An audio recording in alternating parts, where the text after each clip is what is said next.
Kain tayo mga ka-elabs. Ang aking kanin, shirataki rice. Maulan na hapon. Yung shirataki rice mga ka-elabs, kahit konti lang ang iluto mo, napakadami. 3/4 cup lang yung iluto kung bigas na shirataki rice. Tas ang ulam, adobo, patatim. Sarap. Tas Baguio beans. Tas meron tayo dito yung sabaw pakagabi. Ito. Saktong-sakto maulan ang hapon. Kain tayo mga ka-elab. Maingay ang aking kapaligiran. Maingay yung cellphone ni Lola. Maingay yung nasa taas namin.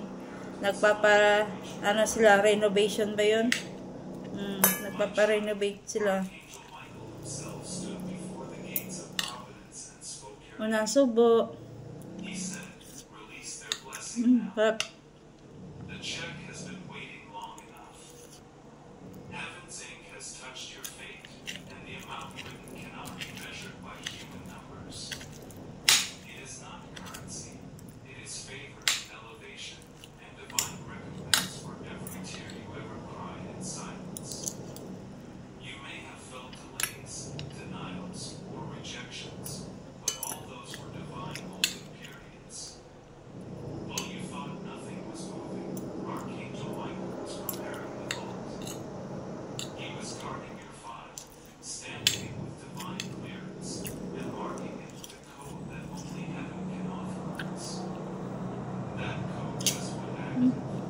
Paminta.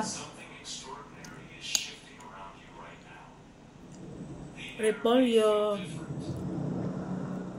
Tinatanggal ko yung pamintang buo. Baka manguya ko anghang.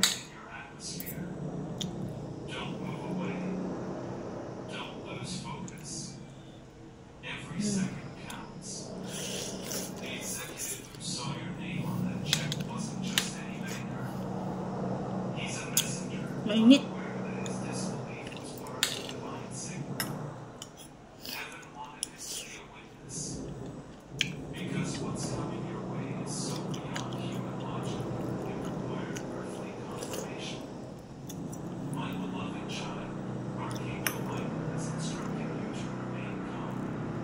The best talaga pagluto natin mga Pinoy.